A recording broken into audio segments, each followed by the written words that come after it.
Magandang araw mga kagabay. Ngayon po ay April 23, 2026, araw po ng Huwebes. Ako po si Father Marvin at ang ating Ebanghelyo hango sa Ebanghelyo ni San Juan, chapter 6, verse 44 to 51. Ang sabi ng Panginoon, walang makalalapit sa akin kung hindi siya aakitin ng amang nagpadala sa akin.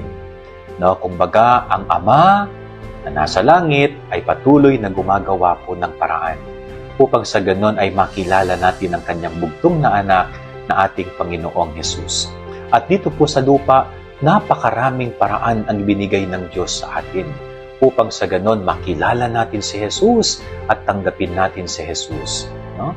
Yung kanyang mga salita, yung kanyang mga pangaral, yung kanyang mga kababalaghan at milagrong ginawa, yun ay mga paraan po na ibinigay sa atin ng Diyos upang sa ganoon ay sumampalataya tayo na si Jesus ay tunay na Panginoon at ating tagapagligtas. Kaya kung titignan po natin yung mga milagro, mga turo at aral ng Panginoon ay talagang magpapalalim ng ating pagkakilala sa Kanya, magpapalalim ng ating ugnayan sa Kanya at higit sa lahat ay magbubukas ng mas malaking puso sa atin upang tanggapin natin siya. Yan ang ating gabay-aral ng maghapon. God bless po sa inyo lahat. Pagpalain kayo ng Panginoon.